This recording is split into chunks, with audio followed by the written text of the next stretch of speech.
First came Halloween, then Friday the 13th, and now this Christmas you better believe in Santa or he'll slay you. Welcome to I Hope You Suffer. I thought it was going to be or he'll come next, and I was going to be very concerned.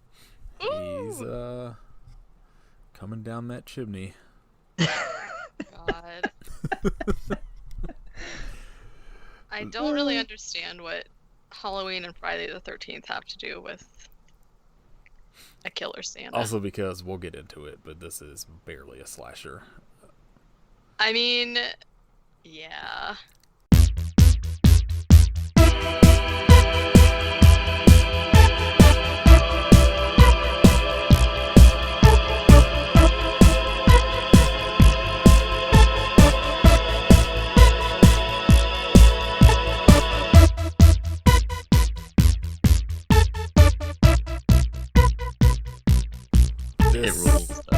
This is episode 120 of I Hope You Suffer. My name is Nathan.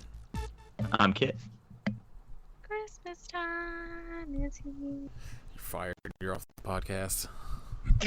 My name is Charlie Brown Christmas Song. It's a very weird name. Yeah. Listen, Parents I'm Irish. are drunk. They named you. This week we are talking about 1980s Christmas Evil, aka You Better Watch Out. You better watch out. You better watch out. I had seen this before a couple times because I used to own the DVD, but it looked like shit. Much easier to watch this time. Was this first time watch for both of you? Yep. Yeah. What'd you guys think? Delightful. I thoroughly enjoyed it. I also extremely liked it. This is like one of the first movies we watched. I mean, no, that's not true. This is one of the standout movies we've watched that's just like a regular, real movie.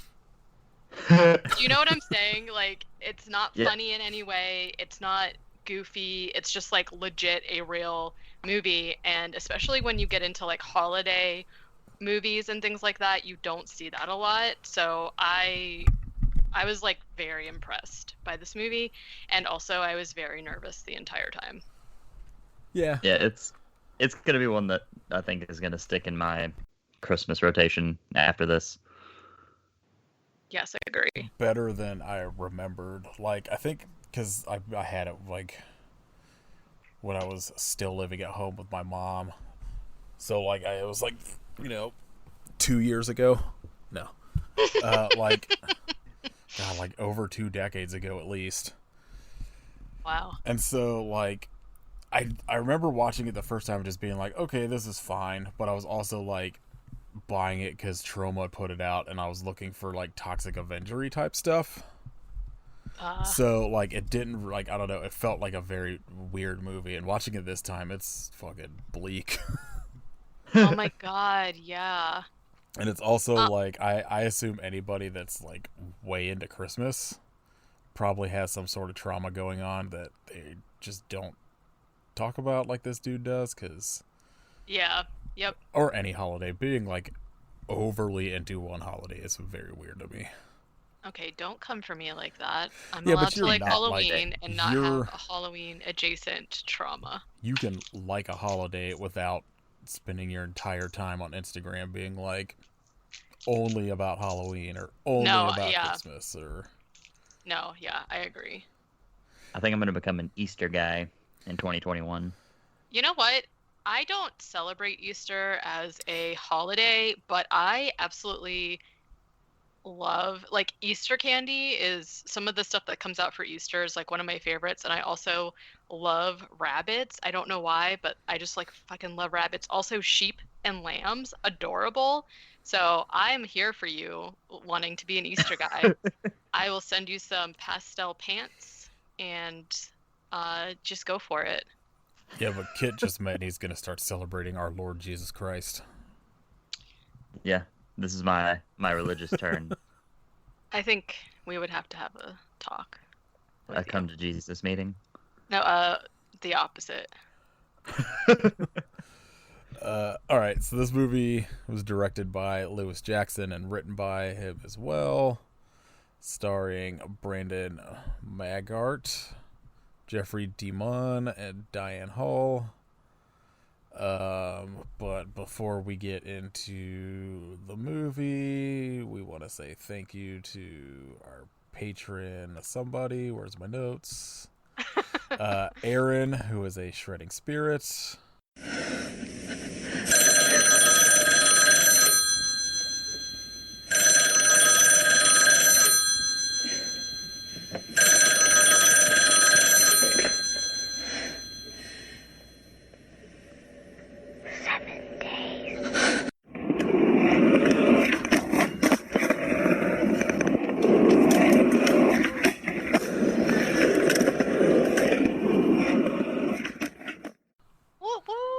Yeah.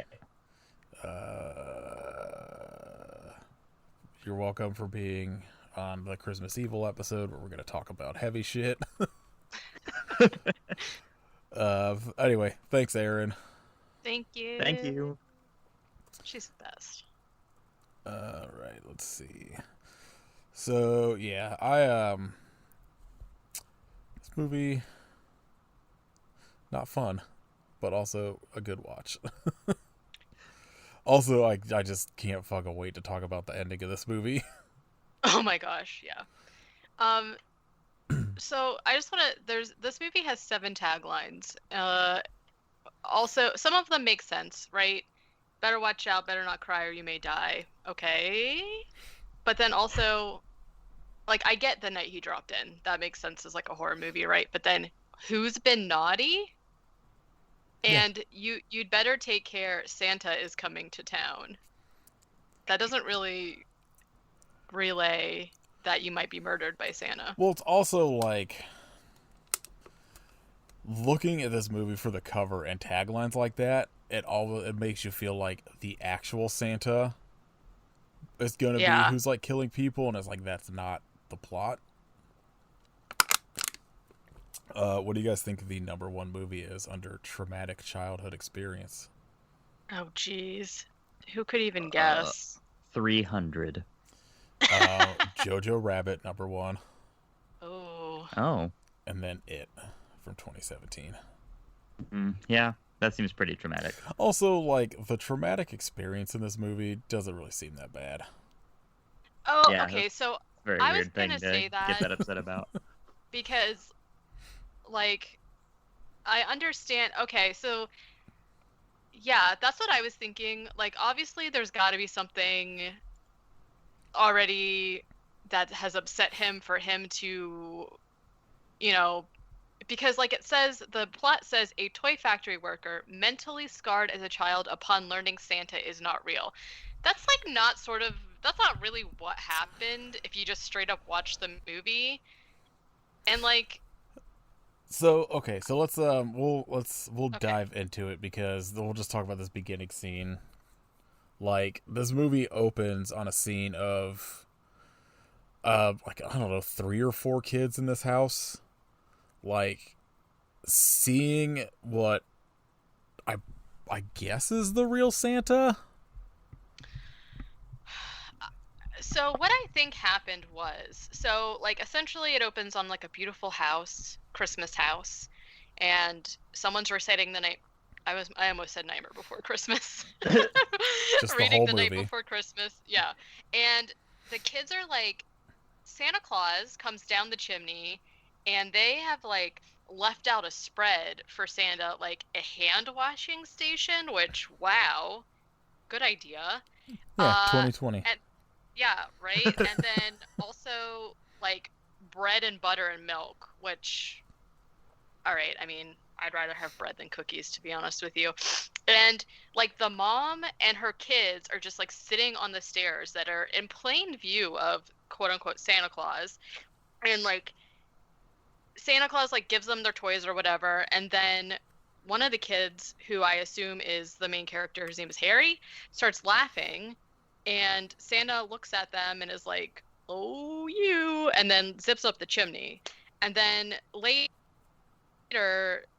he's like, yeah, Santa's real, and his brother Phil is like, no, you idiot, that was our dad, and he's like, no, it wasn't. So what I think they were trying to do was, I think it was the dad, but they were just kind of showing it how he was seeing it, because like I really doubt the dad actually came down the chimney and went back up. Like, can people actually do that? It just seems like he would die.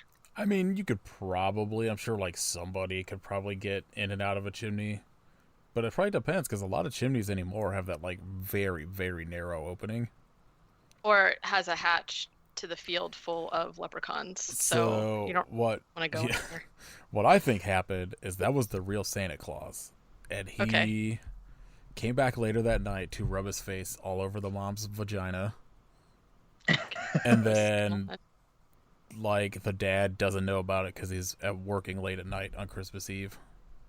Okay, so my confusion with this scene is that, like, they don't unless I missed it, they don't show the dad. The dad is never, like, you don't ever hear anything about the dad except for the one brother being like, that was just dad. So, like, I don't know. Either way, he basically is like, it wasn't dad, it was a real Santa. And when he comes back downstairs, like, Santa's just crouched in front of the mom, like, rubbing on her and stuff, which, like, okay, that's gross, but, like, he doesn't actually see anything for me to feel like he would later have such a trauma that he would kill people. Do you what know? if, like, hear me out, what if their dad is dead and that's why it's traumatic and weird? Because it's just a random man dressed as Santa. Because it's a ghost. Yeah. Or like zombie dad. Listen, all of those things to me would make more sense than this vague.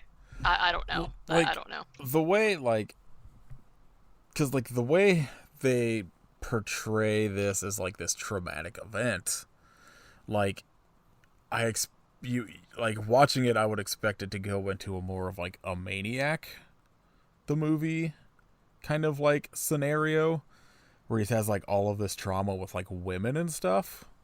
Right. As opposed to just being like, well, I like Christmas a lot, and I'm gonna spy on children like a fucking creep. Oh my god, that's part of why I was nervous the entire movie. Like, I legit felt like tension the whole time because I was like, what is he going to do to a child? But so Well, that's why, like, Moss deserved it because he has negative body hygiene. AKA he likes naked ladies. That's why, like, yeah, I don't really understand because, like, you would think the way that this normally goes is, like, if he came downstairs and either one, realized that Santa wasn't real, or two, Santa is real and he's a fucking pervert, you'd think it would go the opposite, where, because he goes upstairs and he's like, oh, and he, like, throws his snow globe and then the glass breaks and cuts his hand. You'd think he would be the opposite, where, like, he would hate Christmas, but instead we just get a cut to him as an adult and he is, like, obsessed with Christmas. He's wearing, like, Santa Claus pajamas. He wakes up to Christmas music. There's, like, dolls and toys and Santas all over his apartment, and he is, like, I don't know, it just seems weird. He's, like, pretending to be Santa, and I'm like, it seems like it would be the opposite. Like, why did this make him obsessed with Christmas? Yeah, that was, like, the, like, kind of the one sticking point I had, where, like, it felt like the trauma that they're trying to portray doesn't fit with what he is as an adult or what he saw. I don't know, it's very weird. Yeah, but either way, you know, obviously, I just guess they didn't think it through very much. But Well, the director came up with the idea for a movie after smoking pot and seeing a vision of a Santa holding a knife. So, oh, okay. Whom amongst us hasn't been inspired by Santa Claus holding a knife? I mean, yeah. I mean, Katie was about to say her, but It's not true. I was gonna say that's a lie. Okay. Well, anyways, that's the first, like, 20 minutes of the movie that happened. yeah, it's basically, it's like you get this, like, kind of preamble of, like, what he saw, and then it's like I think the opening title card, and then it's just him as an adult, where his house is just Santa's workshop. Covered in fucking Christmas shit, and he's like sleeping in a Santa suit and stuff. He is like prancing around to like a Christmas song or something. It was kind of weird. Then the only the reason that we know that that was him in the beginning is because he shaves and remembers like his mom was Santa and like cutting his hand or whatever. And I was like, all right, bro. And he also pretends to have a Santa belly. So next it just cuts to him on a roof with binoculars looking into windows, and I was like, oh god, what is happening? Upsetting. Because you can't see into any of the windows at first, and he says, quote unquote, come on, where are my little darlings? And I was like, this what? So he's just like spying on this complex or whatever it is across the street from his house where a bunch of kids live. And he is like seeing the kids and then like talking about them. So there's like a little girl with a doll, and he's like, oh, she's so sweet. And then he sees this kid like taking out the trash, and he's like, ah, very nice, Johnny. And then there's this one kid that's like looking at a penthouse, and he's like, ah, he's naughty. So then he flips out and runs back down to his like apartment. Yeah, where he's got these two huge books. One's a naughty list and one's a nice list, and he's like been writing under these kids' names, like, well, and then he starts a new page for like the little girl, and writes, she's a darling or something like that. And I was like, oh geez. And also I think at some point he's got a picture of her, and I'm like, why does he have that? Anyway. Oh yeah, that's like the creepiest part. Yeah. And then writes about that one boy who likes the penthouse, poor hygiene or something. And then you can also like see he's written like shouts really loud, kicks trash cans and whatnot. So then we are at the Jolly Dream Toy Factory where Harry works, and he it's basically just like a toy factory where they like assemble cheap plastic toys while Christmas music plays over the loudspeaker. And I was like, this sounds like the worst freaking job ever. Yeah, it's pretty much what working in a grocery store is like. And but he used to work on the line, and he's been promoted to some kind of desk job. I have no idea what his job is now, and he's trying to like lecture them about like how there needs to be good toys because it's essential for children to be good adults or something, etc., etc. Then one of his coworkers, who is named Frank, maybe? Yeah, the guy that Frank makes him go work for him or whatever. Yeah, is essentially like, I'm going on vacation. I need you to work for me. You miss being with the toys, etc. And I'm like, isn't he your boss? Why are you letting... Anyways, we're just trying to set up the fact that like he is somebody who is just like trying to be a good person, but everyone just like takes his shit on him all the time. Literally. Well, and so he ends up like working his shift during the day, and then this guy has the night shift, and so he works all night assembling toys. And then after he leaves, he's on the way home, and he stumbles across this like bar where the guy Frank is in there talking about like, haha, I got that schmuck to work my shift, and I'm not leaving on my trip till the morning, ha ha ha.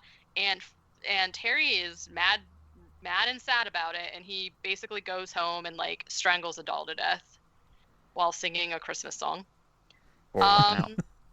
So that was like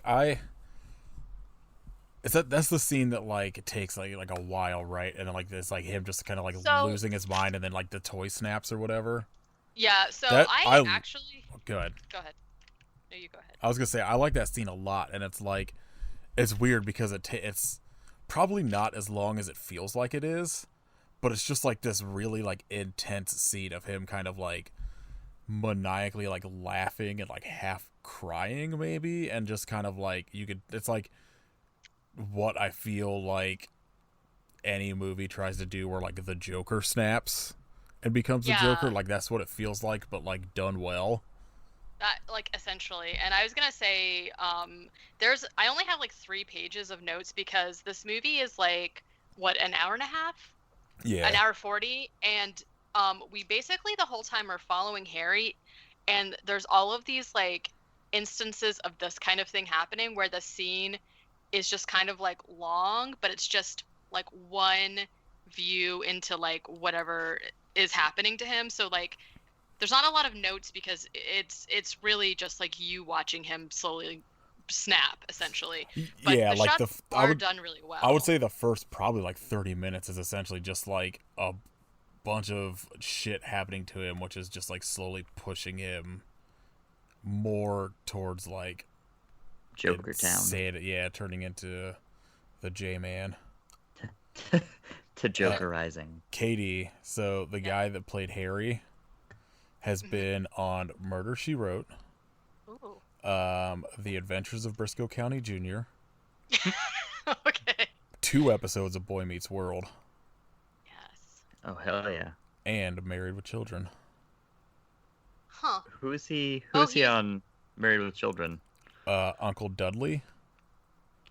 I think he's just like a little guest spot in one episode. Yeah, he looks like he's also in Murphy Brown. Yeah. Damn. I watched What a all guy. of Married with Children like a while, like maybe like 2 years ago. And remember him? it's a weird watch now. I was actually, after I rewatched The Golden Girls, I was gonna rewatch that, and then I just like didn't get around to it, and I'm like, It's still pretty funny, but also like extremely problematic, but also like the last couple seasons get like very strange. Well, I feel like the Okay. entire cast of this movie's probably been in an episode of Murder, She Wrote. probably.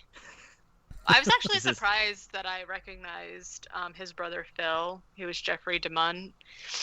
I was like, oh, because he's been in like so much stuff. Wait, he played... Oh, shit, I didn't realize that's who that was. Yeah, Yeah, he I was didn't Dale in The Walking Dead, and like he was in The Mist and stuff. yeah. Oh, shit. So he's been in a lot of. Wow, I didn't realize that. He looks so young in this. I know. I've- I was like, I've like It- only it's always- ever seen him as like an old man. I know, and that's why I was like looking at him, and I was like, he looks sort of familiar. So I like looked through it. But yeah. Okay. So I guess he's a frequent, like he's in all of oh fuck, what's the guy's name that directed like The Green Mile and shit and The Mist? Frank Darabont. Yeah, Frank Darabont. Yeah, that guy. He's in like Yeah. all of his stuff. And The Blob, 1980 whatever, And the 1988. Hitcher. Yeah, Hitcher. All right. Yeah. So I was surprised that I recognized somebody. So he freaks out, chokes out that Ken doll. Then he goes to spy on a family, which I had no idea what he was doing, and then I was like, oh, it's his brother. So his brother Phil, who we were just talking about, now lives in their childhood home with his family. He's got a wife and 2 kids. And like essentially just, watches his brother pork his wife, which is kind of weird. Then the next day is Thanksgiving. He's just like watching the Thanksgiving Day parade, back when it was cool and we didn't have to listen to people lip sync country and weird pop songs. Was it ever cool? No. Yeah. I'm with Did you Ken. guys Only see the that- Garfield floats. Did you guys see that underdog float? It was great. No. So Underdog. Underdog's fine. we stand. Underdog is problematic. One of the actresses in this Maybe. movie was in Maximum Overdrive. As who? Wanda? Like a. I don't remember who Wanda is. I think maybe one of like the... I don't know. I was trying to see if anybody in this was on Seinfeld because I didn't get a chance to earlier. Keep combing. So Harry, this scene is like really strange because Harry, it's Thanksgiving. Harry calls. There's like this whole background thing where Phil's wife is like, "Why are you so mean to Harry? You need to leave him alone and stop bullying him." And Phil's like, "Get out of here." And then Harry calls his brother and says that he's not coming to Thanksgiving dinner because he has work to do. And Phil is like, what are you talking about? And Harry's like watching the parade at the end when Santa Claus comes and just like cranking up the sound and is like, I can't talk to you anymore, and hangs up. And I'm like, dude, why did you wait till the end of the parade to call him? Anyways. Rude. And yeah. And the thing that he has to do is that he has to make a Santa suit. And he also paints a sleigh on his creepy white van. So I mean, the van's pretty sweet if you ask me, especially once he paints it up. it does look pretty cool. He did a good job. He even's got like Santa's like whip on there, which Santa shouldn't be. He doesn't actually whip the reindeer, but Are you sure? Yeah, Santa seems kind of like a dickhead, so. I mean, I will take him down if he touches a reindeer. Reindeer are so cute. So okay. So then Harry's walking home, and the kids that he's been spying on are sitting on the stoop, and they just have like a shouting conversation with him for whatever reason. And he tells the little girl that she looks beautiful or something, and she curtsies, and I was like, oh, please God, no. I was just so worried that he was going to do something to a child. And thankfully, I'll just say, to get it out of the way, that he does not, but I was just very concerned the whole time. Also, this is another scene where you get to find out that Moss is the coolest child in the movie. Because he says he wants a lifetime subscription to Penthouse. Okay, this part like really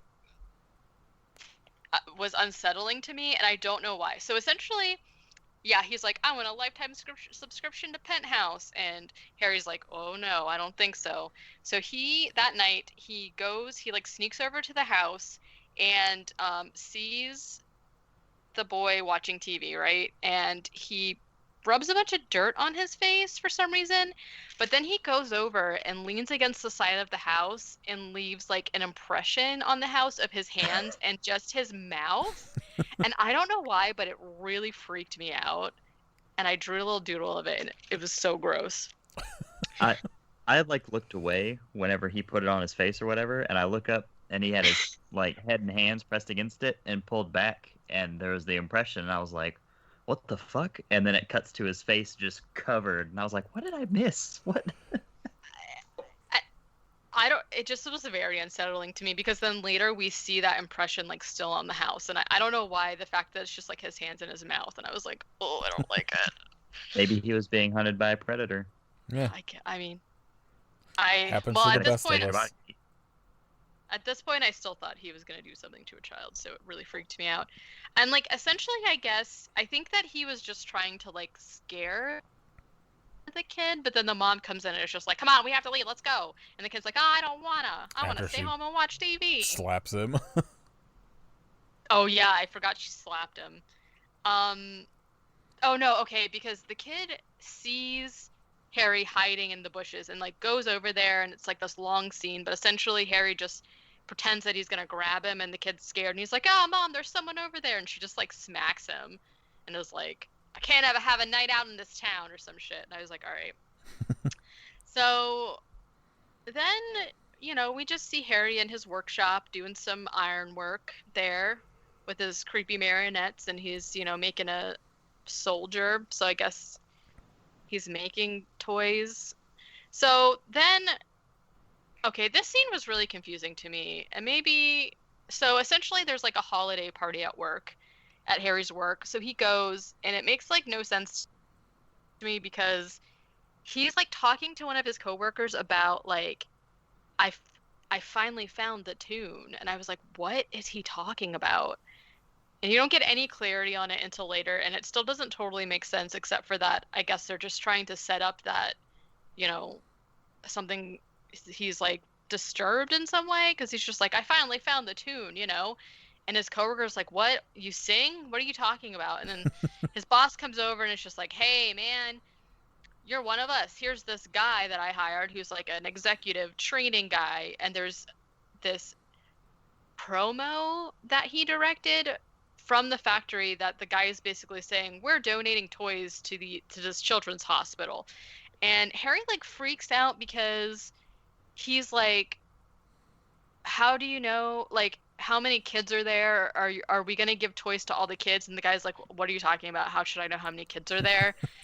And like, I guess because they weren't actually going to donate toys, it was just like them saying they were. I don't really know. But the whole scene is like, the dialogue is really strange to me. It's basically the extent of like, would you go to like a store and it's like, do you want to donate money to an organization? And it's just like that company just gets massive tax write-offs for those donations as opposed to if you just did it yourself.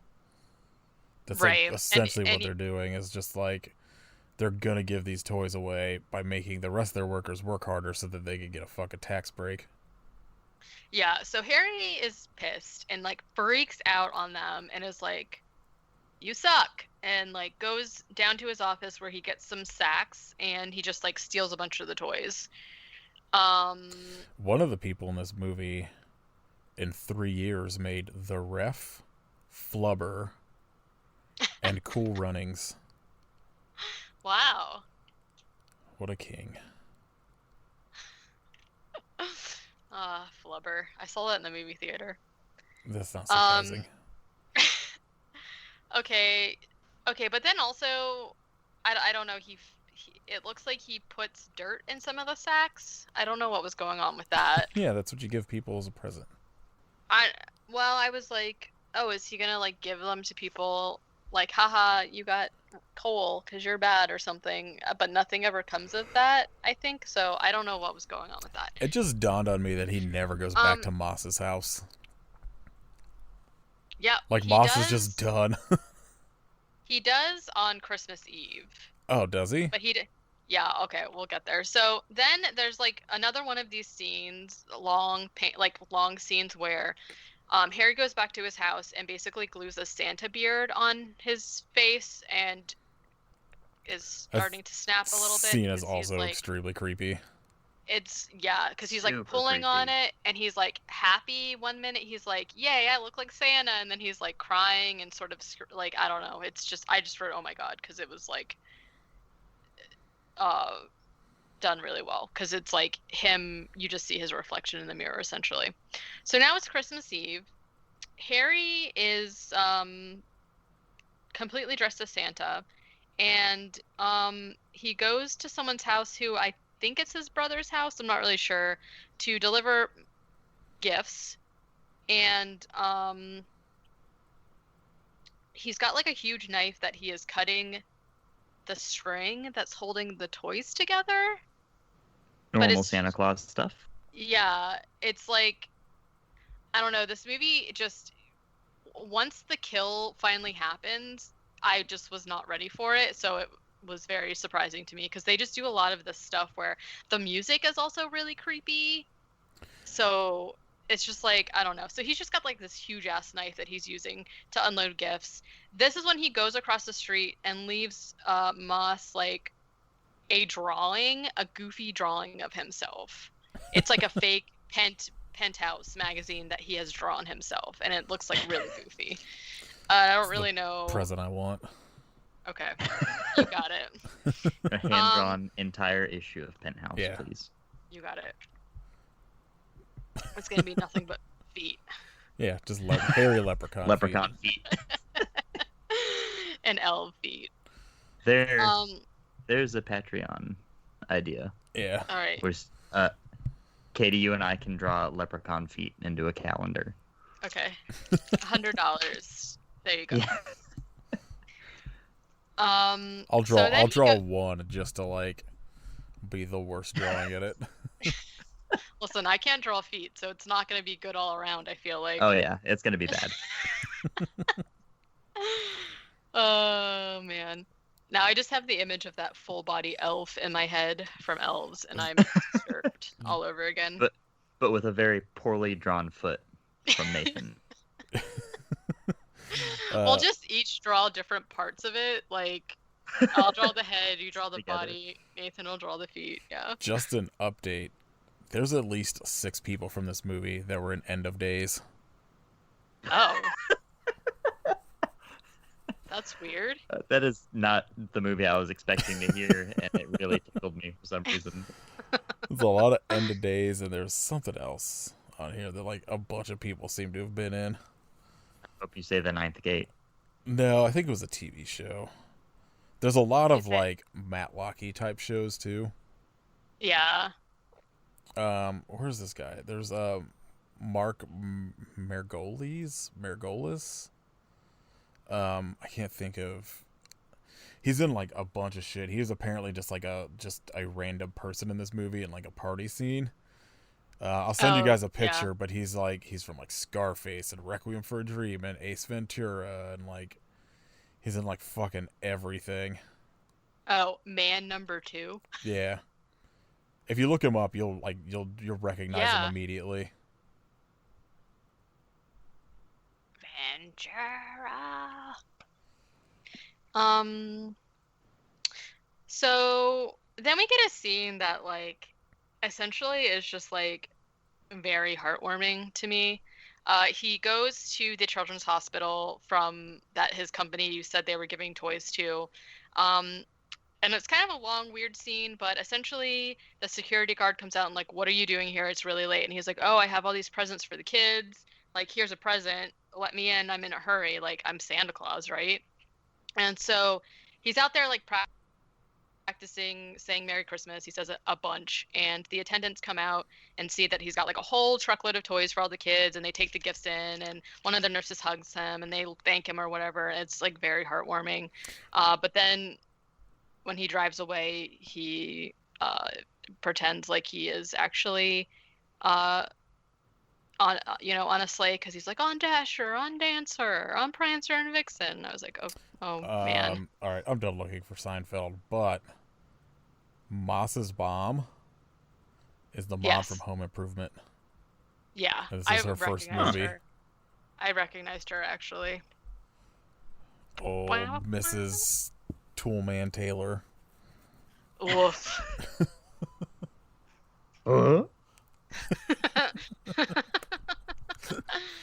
Oh man, Tim Allen. He's a piece of shit. Yeah, Turd Man. Tim the Turd Man. Tim the Tim Turd Man Taylor. Yeah, and one of the sons turned out to be pretty bad also. Oh yeah, wasn't the dude from the fucking kid that was in Carrie 2? Oh, I don't know, was he? The guy, Zachary Ty Bryant Yeah. or whatever? Yeah. Yikes. But you know, my guy, Jonathan Taylor Thomas, still going strong. Is he? What's he Shut- up to? You know, just this and that. Ooh, Zach's mugshot is Oh, it's not rough. good. No, it's not. I hope Al's doing okay. Al I feel probably like he's fucking retired after doing oh shit, what's that show called? Family Feud for like a decade. I feel like he was in something recently. I saw him in a couple of commercials yesterday Yeah. while watching Jeopardy, and it Maybe freaked me out. He looks Yeah. exactly the same. He really does. Yeah, he just and looks so like a does, little skinnier. So does essentially Jonathan Taylor Thomas looks like essentially the same, but an adult too. Al has at least 5 things in some sort of production. And And he's he was Yeah. in that Pin 15 Yeah. show on Hulu. yeah. And Christmas in Mississippi, which Katie's probably seen. I have. And Christmas Land, whatever that is, and A Dog for Christmas, and A Perfect Christmas List, and A Daughter's he- Nightmare. Oh, I'm assuming all That of took a these are turn. Lifetime and Hallmark movies.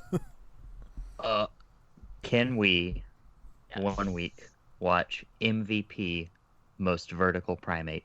100%. Is he skateboarding? Is he a skateboarder? Let me see. Yes. 100% Yes, he is. first episode of January, we could do this movie. We have so many things that we're Uh, doing. The entirety of 2021 can be Airbud spin-offs. Okay. Is this a sequel or is this the first one? Because like it doesn't say it's a sequel, but then the poster is number 2. Poster says, yeah. It's got Bob Burnquist in it. We are absolutely doing this movie. This will be our gift to ourselves for fucking how bad Christmas Twister's about to be. Oh my god. Anyway, look forward to MVP coming in January. Doubleheader with Dunstan checks in. We should I used just to do love animal that movies in movie. January. We could. I'm fucking. Oh shit! MVP's also on Tubi. So All right.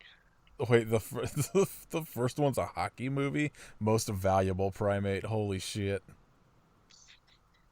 Incredible. There's a DVD double feature of it. I know this is amazing. We're definitely doing these. Anyway, go ahead, Katie. Too bad I don't really like monkeys and of the sort. How dare you? I'm What not. about this? There's a picture of the chimpanzee being held by Bob Burnquist, and he's never looked happier. First, it's even fucking, after winning X Games Best Trick. First, you drop fucking this Rage Against the Machine slander on us, and now this. Listen. That's why she doesn't like Gorilla Radio. She thinks That's it's what like I'm saying. the other Yeah, gorilla. I don't. Yeah, and I don't like it. I'm just saying. Gorillas are both- so scary. Both MVP movies are on Tubi, so Okay, do you kind of like this picture of the chimp like lounging inside a bowl, and he's got like full on like a hoodie and jeans and sneakers on? I like when we just like derail a movie and just start talking about like what's essentially behind the scenes shit for like 20 minutes an episode. Okay, but Like have this- you guys seen the picture of the primate actually on the skateboard, and they've Yes.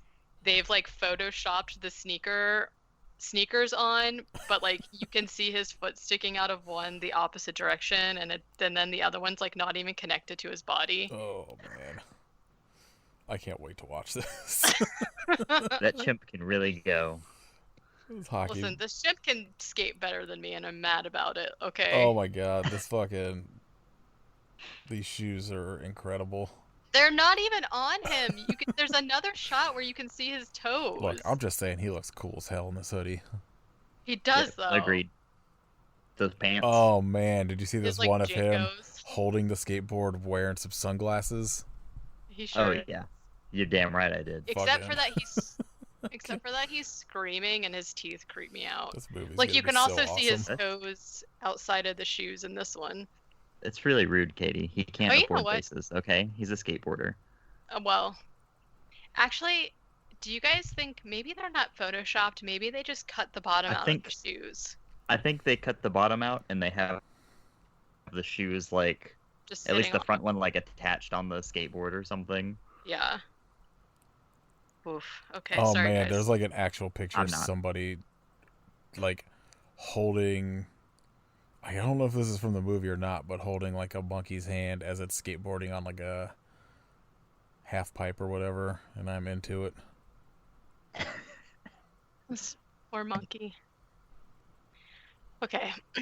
Anyways. I don't know, skateboarding's Things are- pretty cool. That monkey's probably getting laid left or right. Ew. Hopefully by other monkeys. Yeah. Okay. I don't like it still. I don't. Anyways, okay, we're about to get to the good part. More Yep. monkeys on skateboards, but this time dressed as Santa Claus. Okay, so. Oh shit, we have to watch Spy Mate. No. Also from the Airbud universe. I think What a franchise.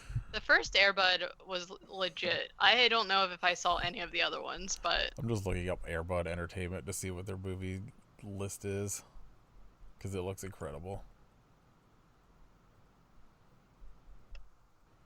Anyway, continue with this nonsense movie. are you sure? Yeah, we'll get back to the monkeys and stuff later. Okay. Okay. Just turning so... this into an Airbud podcast in January. What? That... The top question is Airbud a real dog? Jeez. Oh, Is fuck. Airbud based on a true You story? guys. No, I don't want to watch What? the trailer for this. There is an MXP, Most Extreme Primate, for their third movie, and he's a snowboarder. Oh, okay. And I then was gonna say either that or like a BMXer. I say then it's the spy movie. Oh, jeez. Oh, Santa Paws is part of this universe. Aw. And Spooky Buddies.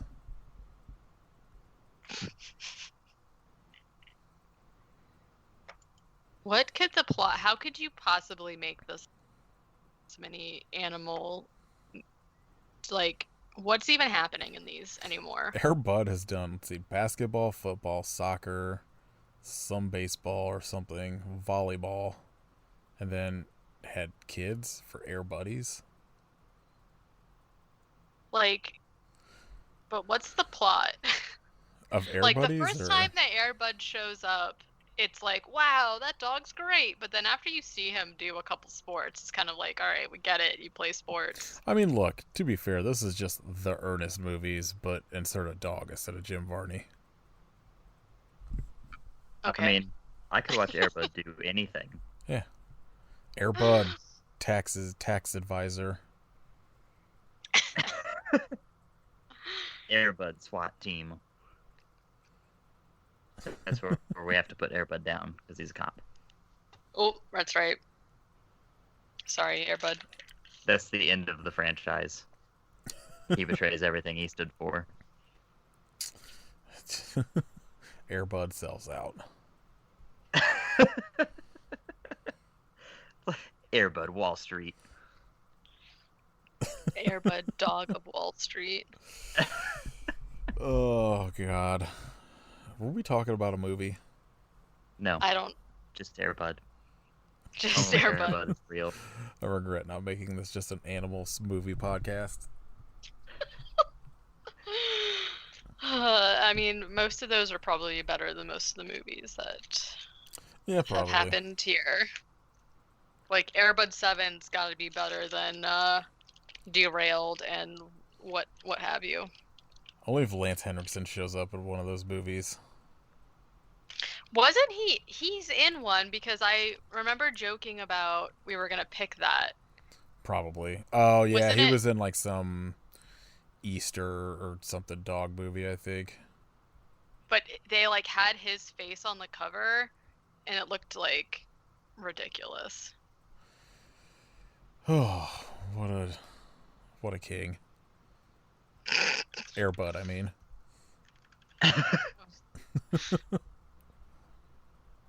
Okay. Where the fuck were we at in this movie? Listen, we're about to get to the best part of the movie, and then you No. wouldn't stop talking about dogs. The ending Where is the Air best Bud part of shows the up. movie. Okay, we're about to get to the second best part of the movie. So Santa's rubbing his face No, Oh. that On happened Air Bud. already. on That happened Air an Bud. hour ago. Oh, okay, that would be nice. That's fine. If he's just like petting Air Bud normal and treating him like Yeah. a real dog. All right, I like it.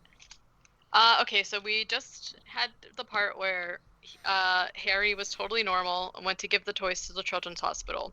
Okay, so he leaves and he drives to like earlier he had overheard his boss and that executive guy say that they were going to midnight mass for Christmas. And so he drives to that church and he waits outside for them to come out to do who knows. But this group of like wise guys comes up and start hassling him, you know, because he's dressed as Santa. And then Harry just pulls out the toy soldier that he made and stabs the guy in the eyeball.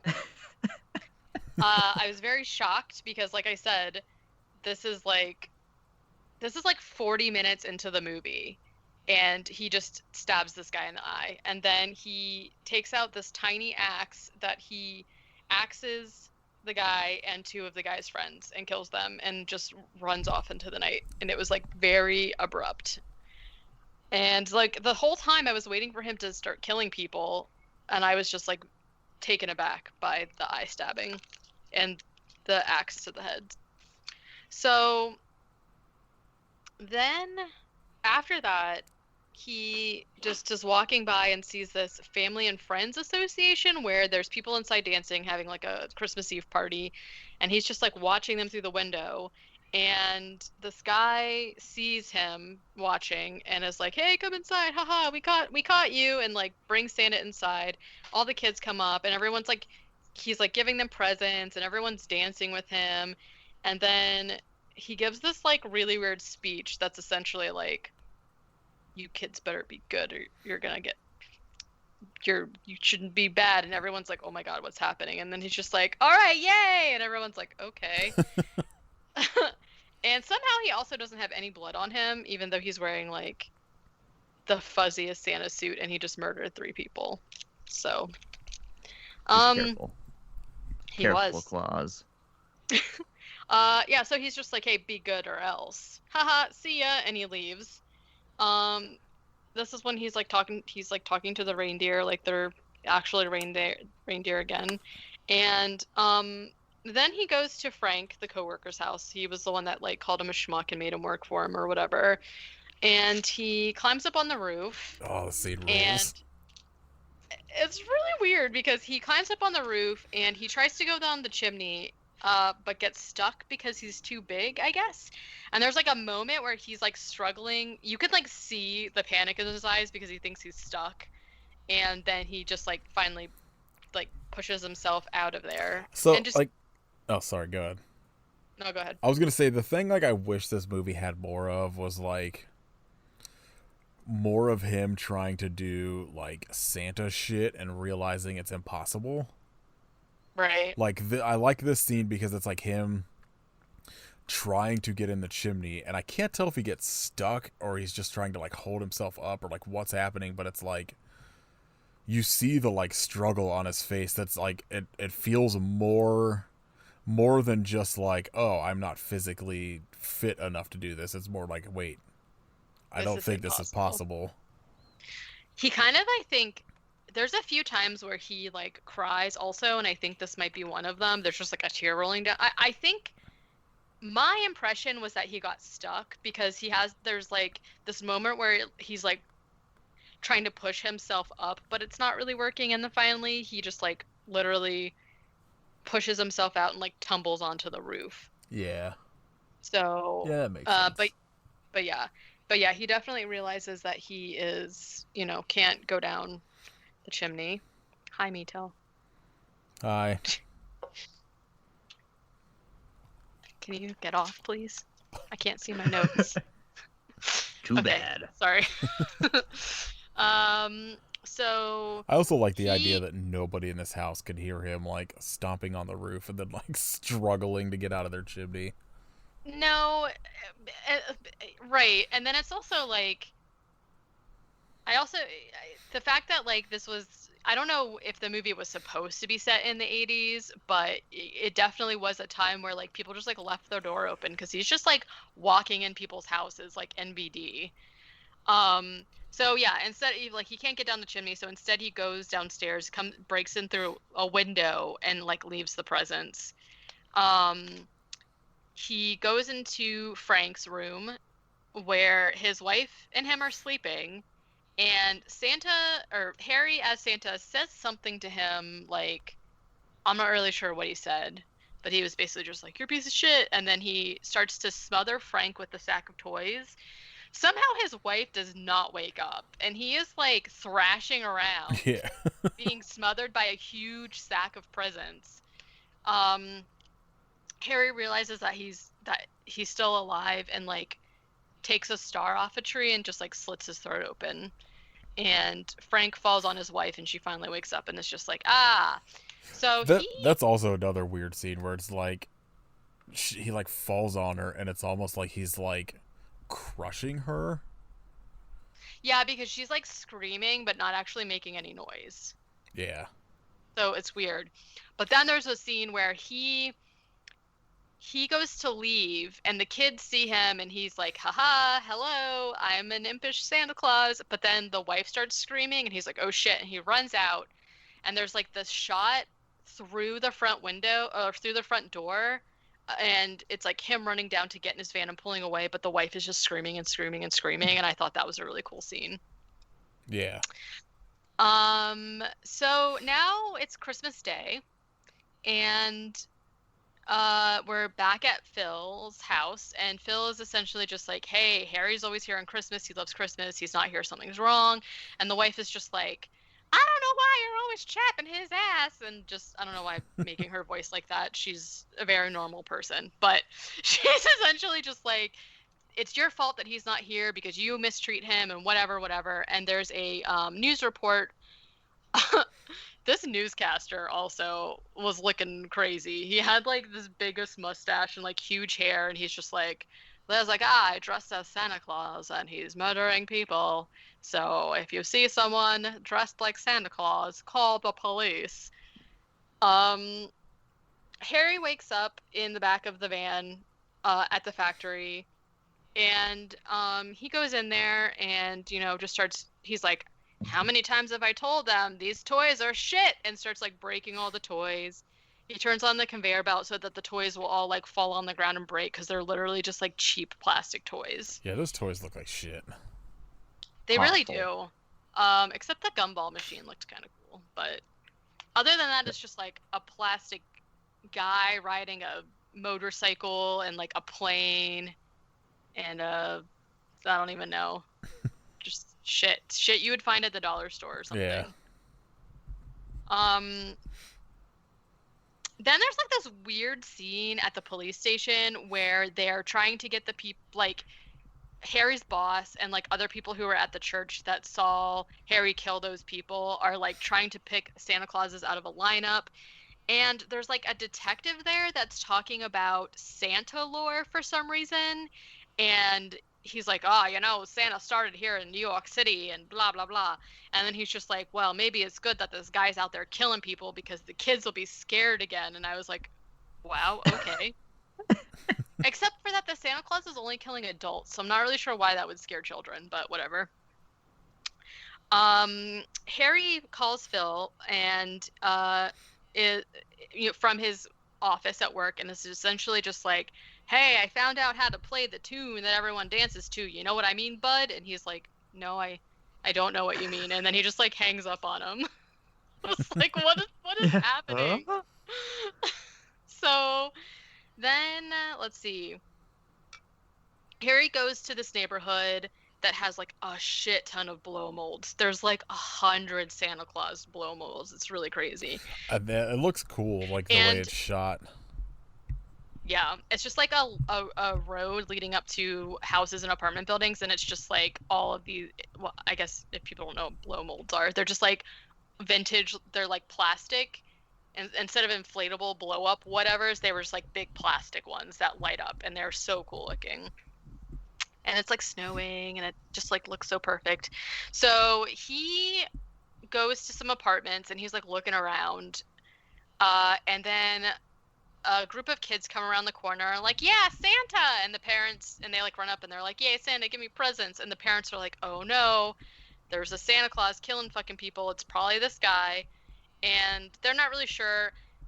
Harry is like giving presents to the kids but making very weird eye contact with the adults. It's like very creepy. If he was trying to convince the parents that he is not the murder Santa, he's doing a very bad job. So one of the guys like pulls a switchblade and is just like, hey, get away from my kids, see? And Harry just like gives a speech about how like, you don't understand, kids know what they know and they're innocent and something, I don't know. But basically the guy is like, get away from our kids, and is gonna like stab him, but his daughter like runs up and is like, no, daddy, don't hurt Santa. This guy's like wrestling with his child while holding a switchblade, so the wife comes up and is like, hey, don't hit Anne Marie or whatever the fuck her name is. And then he like throws his wife onto the ground and drops the switchblade. And the little girl picks up the switchblade and is just like, fuck you. She doesn't say that, but she runs and gives the switchblade to Santa.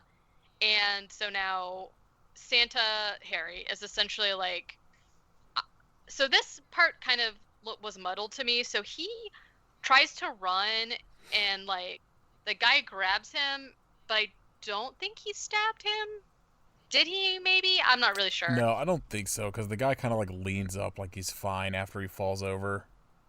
Yeah, and he's trying to run, and it's just like this lady that has like a huge like pin on her coat, and she just like takes it off and stabs him in the face, and I was like, what is happening? So now all the people who live in the apartment building basically get together old-fashioned mob style with literally like torches and shit, and are running around the streets looking for Harry. He runs away from them, gets in his van. From here on out, this shit is just doesn't. So he escapes, goes to Phil's house, and when Phil answers the door, he's like, "Oh my god, I fucking knew you were the guy killing people as Santa." And Harry's just like, "I don't understand. People like Santa Claus, but they don't want me as Santa Claus." And Harry's like, or Phil is like, what are you talking about?" And Harry's essentially just like, "You never believed in me." And Phil's like, how can you be mad at me? Like, how can you blame me for being 6 and telling you Santa Claus isn't real or whatever as a reason for you going to murder people? Like, that doesn't make any sense. And so then Phil just like snaps and chokes Harry out, literally, and drags him out to his van, and is just like, "Man, I don't know what to do. This is taking a turn." And then Harry just wakes up and punches Phil in the face and drives away. The mob has now caught up to the van and are like chasing him. Phil is chasing the van also. And there's like this scene where Phil like trips down a snowbank, but you can like clearly see that the snow is just like white tarps because he like kicks them up and shit, and there's like fake snow and fake tarps in the scene. And he looks up just in time to see the sleigh van careen off a bridge, break through a guardrail, and it's like sailing through the air. And then the night before Christmas ending where he's like, and he dashed away into the night or whatever, plays as the van just drives up into the sky and disappears. Oh, The rules end. so much. Incredible. I was like, So, what is your take? Is that real, or did he just like explode and that's just, my take is that he crashed and died, but he thought he was Santa going into the sky. I'm gonna say it's real. I'm going to say it's real, and he became Santa Claus, Yeah. like in the Santa Claus. Just in a van instead of a sleigh. Yeah, he's Fanta Claus. Listen, Santa Claus. I would love that for him, because I feel very sad for him. So yeah, I mean, I definitely wouldn't have called this a, what did they say? Wildly recognized as the best of the Christmas horror efforts. Blah blah blah, a slasher. I wouldn't really say so because he kills like 4 people. I also wouldn't say it's the best. No, I also had never heard of this before, like last year maybe. So maybe, I don't know, widely recognized seems. It's pretty like well received, but I feel like I've seen Santa Sleigh and Santa Jaws. I know what's better. I mean, yes. Exactly. I feel like also, like, why did they change the title?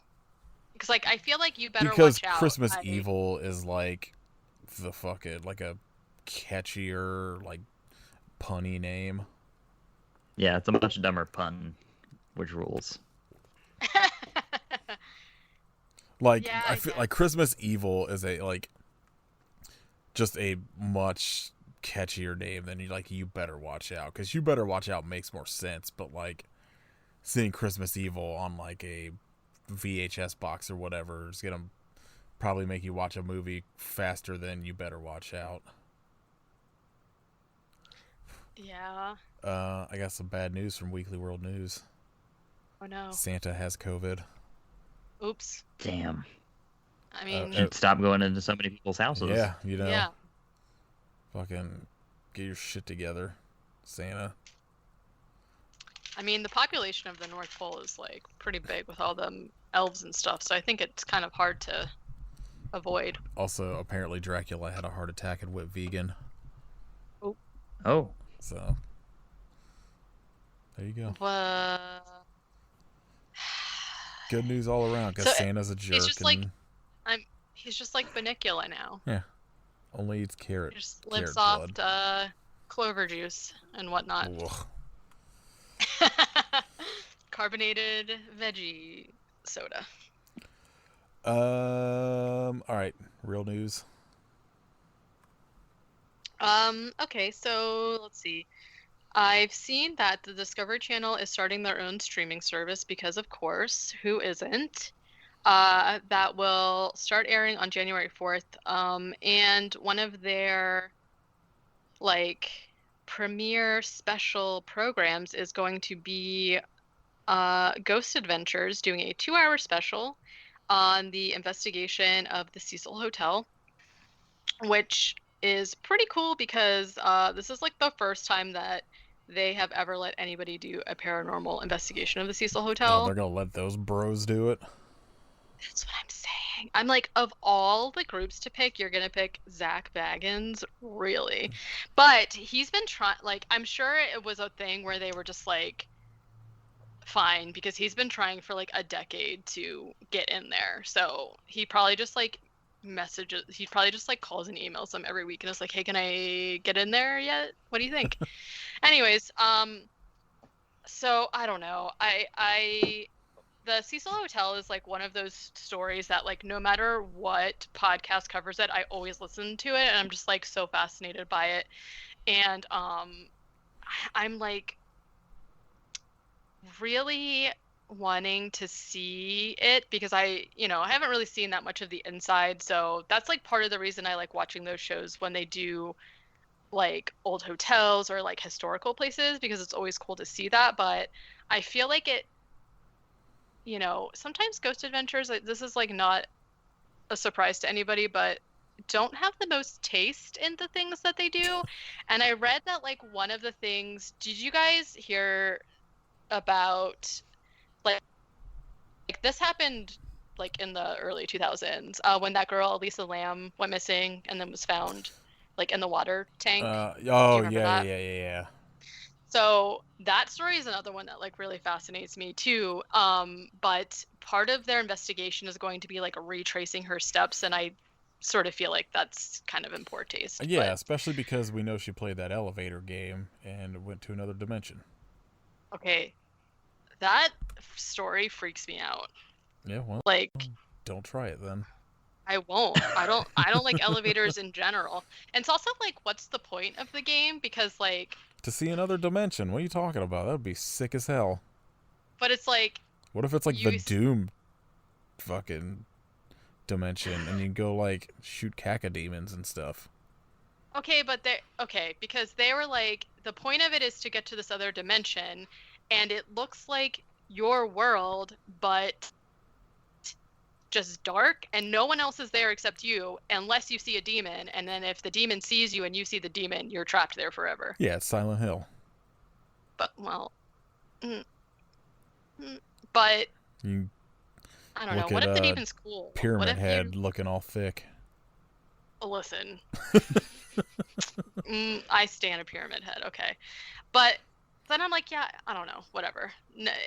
Anyways, I just feel like if you're gonna, it's intriguing to me because it's the first time that someone's like getting up in there, but does it really have to be the Ghost Bros? I don't know. Anyways, also, let's see. Let's see. So there is a new sci-fi movie that's going to air on the 19th, and it's called Letters to Satan Claus. And it's I think I saw something about this. It actually looks pretty funny. So it's a spoof off of Hallmark Christmas movies, essentially, but it's a sci-fi movie where this girl accidentally writes a letter to Satan instead of Santa, and then I guess it's happened to all of us. I mean, it's just so close, you just gotta be careful. And a demon comes and kills her family, and then she moves away and becomes like a big time reporter, and then comes back, and I guess the demon comes back or something. I don't know, but you can watch the trailer. There's like 2 of them, and it looks pretty funny. So, and then I think everyone else saw the news that Alfred Molina is going to return in the new Spider-Man movie as Doc Ock. I And didn't see that. oh, I just keep seeing the bullshit about like, rumored that so and so or Toby okay. Maguire and blah blah blah is coming back, and it's like, yeah, you've been saying that for like 2 years. I know. I need them because it's like, okay, Tobey Maguire, Kirsten Dunst, and Andrew Garfield are rumored to be returned, but it says like if a deal by Sony can go through. But they keep sharing this article and I'm like, okay, I need you to just never show this again unless it's true. But so he is actually signed on to come back as Doc Ock from Spider-Man 2. Everyone knows that. And then in that same article, which I hadn't seen this news separately at all, and nobody's talking about it, but Electro from Amazing Spider-Man 2, played by Jamie Foxx, is also set to return. Oh yeah, So like, I saw a news article when that was announced. I But it's never also saw like, that. do you know how fucking rad it would be to go see that movie and not know those people were gonna be in it? Like, stop fucking talking about this shit. I Like, mean, let people have a that's true. surprise. That is true.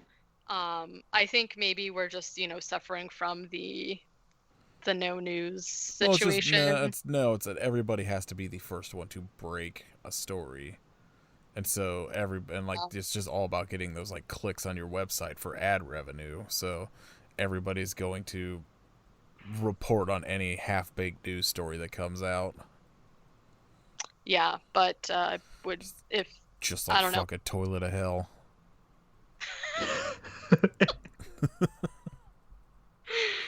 Um.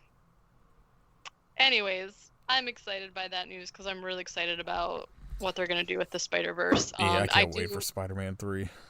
I do hope that they do keep some stuff secret, but if Andrew Garfield's gonna be in it, I'd really like to know because I will just be so excited.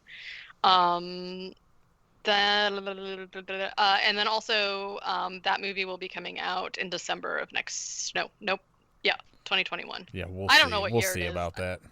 Yeah. Whew. Then the only other thing is that I saw Marvel is releasing a new comic series for Alien, which will come out in March, and then DC's also doing a new Swamp Thing, and the artwork for both of them looks amazing. I wonder who's gonna do the Alien book. I didn't write it down, but it's definitely out there. Yeah, I mean, I'm sure I can find it if I was that curious to actually look it up. But instead, I'll just fucking buy it whenever it comes out. Yeah, you'll forget and then be like, "Oh, hey, there's a new Alien." Yeah, but like, you guys know about this Alien comic book? Pretty much. Is that it? Mhm. Okay. Did you guys watch anything good this week? What about you, Kit? I watched Thief by Michael Mann. Hell I'm a Michael Mann guy now. Michael Mann rules. Going deep. Michael Mann guy? It fucking ruled. Highly recommend. Then I also watched, what the hell was it called? The Dark and the Wicked, like the new movie from the dude who did The Strangers. Mm-hmm. And it's really good if you like heavily atmospheric stuff, bleak stuff. Have you seen The Keep? No. Oh, I can't That's wait been on to my watch watch list forever, It's so and good. I'm definitely watching it soon. That's the one I'm waiting for to hear about. The movie rules. It's amazing to me that Michael Mann just came in with like a 210-minute cut, and the studio was like, no, we're just gonna go ahead and chop this down to an hour and a half, and you can fuck off. Bummer. Especially because, like, all the rest of his movies are long as shit. Yeah, at least 2 hours. Yeah, like Heat's almost 3 hours. Worth it. Yeah, 100%. Heat rules. What about you, Katie? Well, I've been watching a lot of Christmas movies. Boo. I watched. Thief is a Christmas movie. Yeah. What is? Thief. Oh, okay. All Michael Mann movies are Christmas movies now. Okay. I watched this movie called Pottersville, which stars Michael Shannon and Judy Greer. Yes. That and movie rules. Ron Perlman's a furry. So I had no idea this movie existed, and it came up, and it came out in 2017, but for some reason, the cover looks like it came out in like the 90s, so I was like, oh wow, and it was hilarious. It's a Bigfoot movie essentially, sort of, kind of, but it's like Christmas time. So I also watched The Blackcoat's Daughter. Not really sure how I feel about that one still. But it has what's that girl? The girl from Mad Men and Sabrina. The Blackcoat's Daughter? Yes. No, that's who Melissa she is. Joan Hart. Oh, I wish. Oh my gosh. Was she on Mad Men? No, she wasn't. She should have been. She should be in everything. Kiernan Shipka and Emma Roberts, and that's why I watched it, because Emma Roberts was in it. And it's kind of like, I don't know. I don't know. It's like it was on my list of like winter movies to watch. It came out in 2015, and it kind of takes like a weird turn, and it kind of is. I don't want to spoil it for anybody, but it like takes place at like an all girls like religious school, so roundabout things like that happen to it. And I also watched the newest remake of Black Christmas. What'd you think?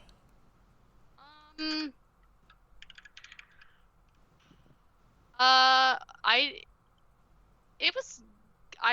liked it. It was very different. They like really. Have either of you guys seen it yet? I have Yes. What did you think it? It was so stupid and on the nose. I thought it was really fun. It's not like great, but it was enjoyable. I think the thing I heard a lot, other than dummies being like, "Ooh, feminist" or whatever, fucking complaining about shit like Right. that. I Like, mean, I heard it just had like kind of weird editing issues, which kind of made it hard to watch. the thing that I will say about it is that like I'm always interested. Okay, so the original one obviously starts with the girl getting that really gross call where that guy was like, "I'm gonna fucking rip you my business," which really grossed me out, right? But we're in a time now where basically they're just getting threatening texts instead, and so while I think that is essentially what would be happening now, or would this come out last year? Yeah, I think so. It didn't have that creep factor for me as much, and I didn't feel like the kills were as good. The original one is not really a movie that I super enjoy, though. Like, I'm not really into it, but we originally said that we were gonna do all three of these movies. I was actually really looking forward to the 2006 or 9 one or whatever, but I just watched this one because it was free, and it's kind of just like they kind of did what I like about remakes that are coming out now, where they take like the idea of it and then just go totally bonkers with it. So I don't know, it's definitely worth watching, I think, but the ending was like it just was. I was not expecting it, to say the least. What's it on for free now? HBO Max. Oh, yeah, okay, I don't have that yet. That's what I've been waiting for it to pop up on like Hulu or something. I was gonna watch it, but So yeah, very I'll watch it interesting. when Mortal Kombat comes out, and I have to sign up for HBO Max. Right. I like that one of the plot keywords for it is woke. So that tells you all you need to know. That makes sense. Yep. I only watched one movie because I was working stupid hours this week, and I was watching Duff the Baker take over Guys Grocery Games for a season of a show. I love Guys Grocery Games. Yes, they did like a baking one where like that Duff dude took over the grocery store, so I was watching that. I don't really know how I feel about Duff, to be honest. I don't really like him. But like, I don't know. I like the setup of that show. Yeah, me too. So, and it was funny because it was like they did like a bunch of the challenges where they have to do like where guy will be like give him like the tiny bag, or like you could only go shop, but like it would show like Duff was just like, well, I had these like shopping baskets here, but I don't know what happened to them. But it cut to like security camera footage of Guy stealing all the baskets or whatever. Like, Guy was just this, like, mischievous imp throughout the series, just, like, sabotaging everybody. Mischievous imp. So Guy it was Fieri. pretty funny for that, but yeah, Duff's kind of lame. I mean, I've seen a lot of things with him in it because, like, he is one of the main hosts of all the, like, baking championship, like, Halloween, Christmas, whatever. And then he's been just, like, they've just been, like, inserting him into so much stuff. And then they had that one where it was, like, him versus... Wait, is he Cake... He's Ace of Cake. Wait. Yeah, I is he think he's Cake Ace Boss? of... No, he's Ace of Cake. Cakes. So it was him versus Cake Boss. There was, like, a whole season. If I could find a clip, I'll put it in here. Have you ever heard Paul F. Tompkins do his impersonation of Cake Boss? I don't think so. Oh my gosh, the funniest shit I've ever heard. He just, like... have either of you ever watched Comedy Bang Bang? No. It's, like... based off like a radio show Scott Aukerman had, and it was like this very weird like mock of like a late night talk show, but he would have Paul F. Tompkins would come on, he would play like Cake Boss sometimes. He does like an Ice-T impersonation that's pretty fucking stupid funny. He does whoever the fucking guy that wrote like all of those like plays like Cats and shit. I can't think of what his name is offhand, but his Cake Boss is so fucking dumb and it makes me laugh so much. I'm gonna put it in the episode, but I don't know why. Anytime I think of Cake Boss, that's all I can think about. Oh, language. How about the Learning Channel? That's right, you are on the Learning Channel. And Jay, have you ever seen Buddy's show? What is it called? Cake stuff? It's not called cake stuff. I'm the boss of cakes. It's not just a bunch of cake materials lying around. That would be an interesting show, though. Cake Boss's Cake Stuff. Cake Boss. Where you have cake stuff lying around, right. And it's a challenge to you. Can you make a cake out of all this cake stuff lying around? That's kind of what the show is already. Oh, okay. I gotta make cakes all the time, and I never have enough time to do it. That's right, because a staple of your show, Jay, if you haven't seen it, is and if you haven't, I feel bad for you. Someone will come I in. pity you. Someone will come into Buddy's store, if I may call you Buddy, and you may. They will ask him, "Hey, I need a cake for my grandmother's 85th birthday." I'll stop them right there and say, "Hey, it's for horses." Of course, that's one of the best parts of the show. It's just on good manners in my cake kitchen. Sometimes you say, "Straw is cheaper, grass is free. Buy a farm and you get all three." That's right. Sure. No one understands it. No one does, but it's one of your... One time I wrote that on a cake. Just because someone said hey to you? It was a cake for a wolf's birthday. Okay. An eccentric million. Do you remember that guy who had the exotic private zoo? Oh, I loved him. No, he killed himself and let all the animals free. I made him a cake before he died. Oh, really? Yeah, I made a birthday cake for all of his exotic animals. A separate one for each one, or one that they could all feast upon? Oh, he was big. Both. Okay, so they each got their own cake. He's got their own cake. Oh, so it's almost... There was a communal cake that had elements of all the things that all the different animals like to eat. It's almost like when a Little League team goes in and gets personal pan pizzas after a game, and then they also take a slice out of the big pizza. What kind of league? I'm excited to hear it. It's so dumb. Anyway, besides that, I watched... Vinegar Syndrome did their like Black Friday sale, and I bought the deluxe Blu-ray of Vampiros Lesbos. Oh my gosh. And so I was like, I kind of want to like watch some of these other like erotic vampire movies or whatever from like the 70s, and ended up falling down like a I don't know if it's Jean Rollin films, which he was kind of like a contemporary of like Jess Franco or Jesus Franco around the time. But I watched The Shiver of the Vampires, which was pretty good. It's on Tubi for free right now if you want to watch sexy vampires seduce people. You know I do. Yeah, I know. But yeah, that's all I watched this week. Cooking shows and sexy vampires. What about sexy cooking vampires? I wish. All right. Do you guys have any shout outs for anything?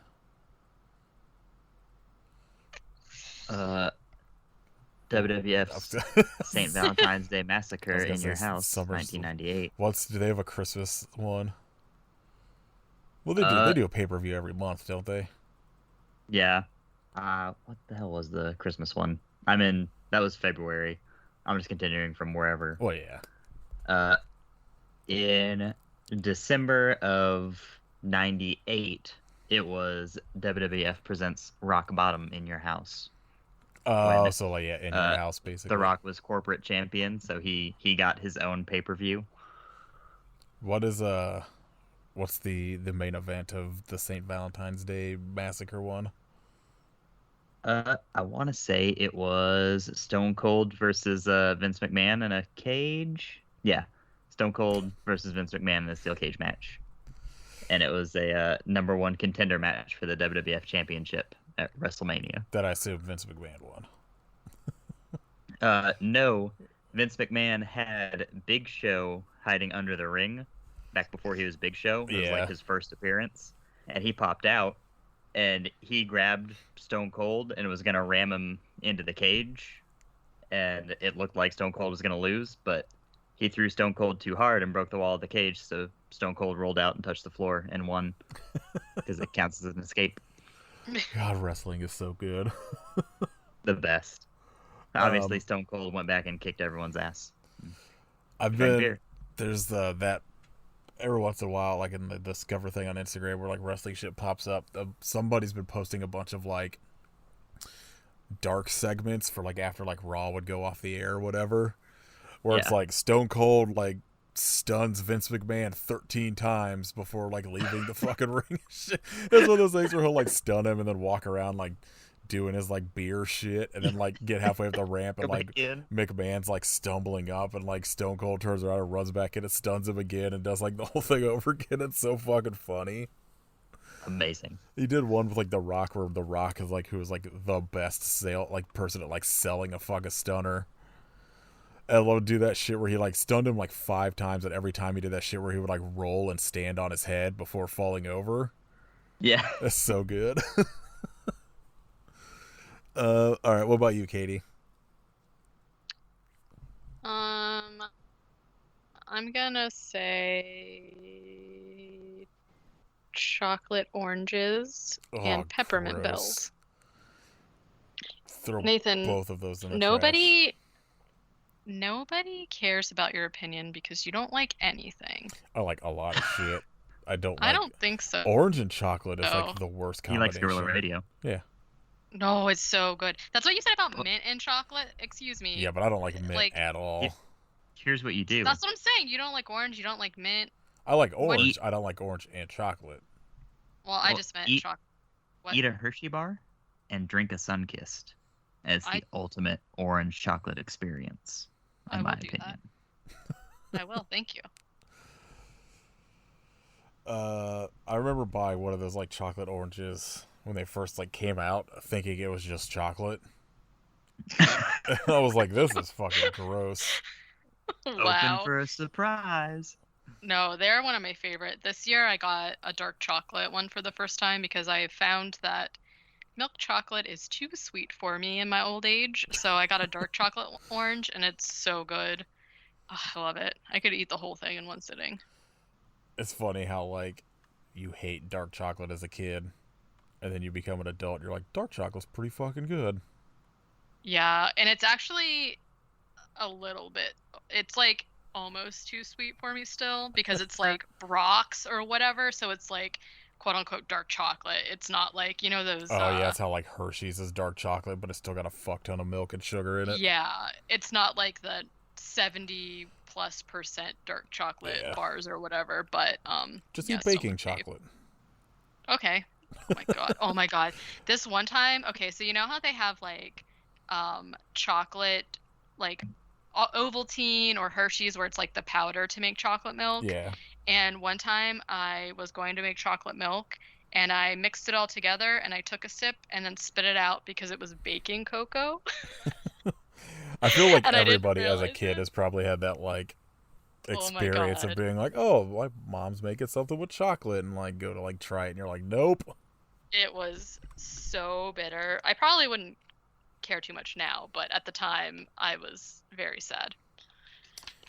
All right, my shout out is the new podcast Robert Evans is doing called Uprising Portland, all about the Portland protests this summer. That is pretty fascinating and maddening. I bet. All right, next week we are talking about a very dumb movie called Bloodbeat that melted my brain. I think that's probably only on Shudder right now. I don't think I saw it streaming anywhere else. But yeah, watch that if you have Shudder, or don't. It's Spoiler alert, do not. spoiler. I'm gonna defend it. No, skip to about 30 minutes to the end of the movie, Yes. and then watch it. Find the halfway point, and you're gold. Yeah. Skip Skip that whole to fucking front half. 127 minutes, and then watch it. Skip to spoiler: the woman that comes every time the samurai kills Oh, somebody. I viewed it the other way, and that every time she comes, it caused the samurai to kill someone. That's what I That's- thought too. Yeah, but okay, we'll get it to. We're gonna record that next. So, Chicken or the egg here, I guess. if for the you egg. would like to support us in our endeavors to watch primate movies, support us on Patreon at patreon.com/IOPSufferPodcast. Hint: if you sign up in January or before, you may be getting something cool in the mail in January or February. Something super cool, maybe. Yeah. No, we're doing it. It's just I just don't Okay. know the timeline will be because I don't know how long it'll take to produce. Yeah. Spoiler: we're making everybody samurai swords that glow blue. Oh my god, could you imagine? We're not actually doing that, so don't. No. But sign up if you want a samurai sword anyway. Who knows? I mean, If we get 40 new patrons, I'll make 5 samurai swords to give to the 3 of us, and then 2 two other random people. But yeah, I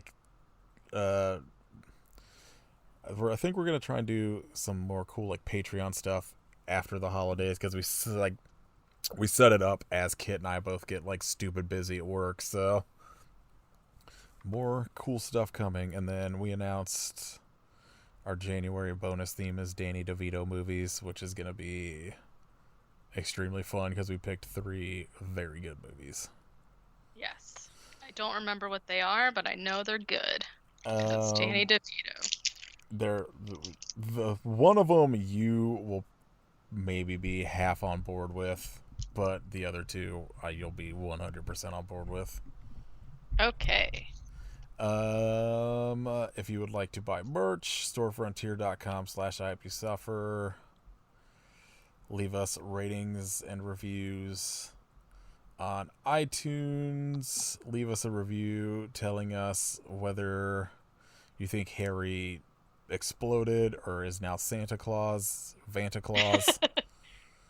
Follow us on Twitter at IHYSPod and Instagram at IOPSufferPodcast.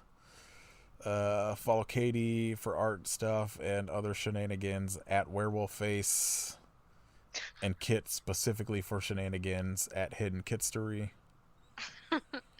Follow Kit for death metal recommendations in his Instagram stories. And WWF and WCW posting. I was gonna say followed by country recommendations. Yeah. Country wrestling death metal. Yeah. You get it all. You can listen to my other podcast, Nate and Kate Movie Club. Our recent episode on Cruel Jaws is out there, so you can hear me talk about essentially Jaws 2 and a lot of Gallagher for some reason, per usual. All right, watch Bloodbeat for next week, or don't. I'm not your boss. I hope. I would rather you guys listen to Guerrilla Radio than watch Bloodbeat, to be honest. Yeah, You watch- know how I feel so- about it. Damn. Watch Bloodbeat and play the Battle of Los Angeles and see if it syncs up like Wizard of Oz and Pink Floyd. Man, that would be That'd be crazy. so sick. And I assume by the time it has to repeat, because the album's shorter than the movie, Guerrilla Radio will start right as the fucking light shit show starts in Bloodbeat. Jeez. Alright. I hope you suffer, but why? Perfect.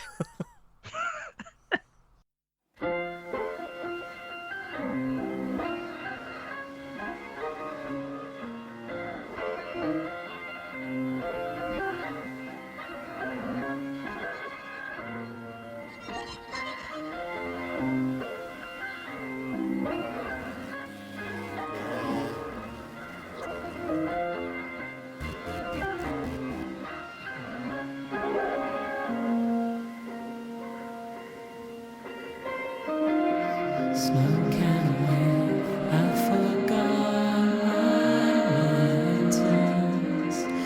Wipe my nose, get my new boots on. Get a little warm in my heart when I think of winter. Put my hand in my father's glove.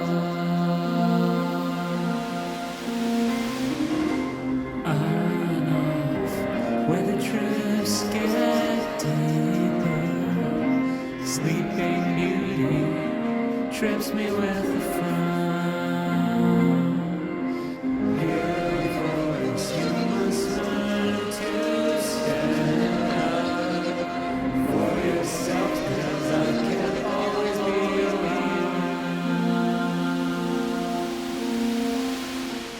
When you gonna make up your mind? When you're gonna love you as much as I do? When you're gonna make up your mind? 'Cause things are gonna change so fast. All the white horses are still in bed. Tell you I'll always want you near. You say that things change,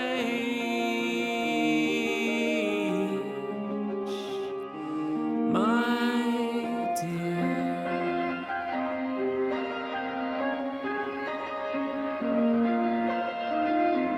Boys get discovered as winter melts.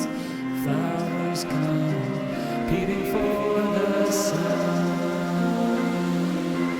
Years go by and I'm here still waiting, withering when some snow melts. Mirror, mirror, where's the crystal palace? But I only can't see myself skating round the truth who I am. But I know dead, I skate there. When you gonna make up your mind? When you gonna love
when you're gonna love you as much as I do, when you're gonna make up your mind. 'Cause things are gonna change so fast. All the white horses are still in bed.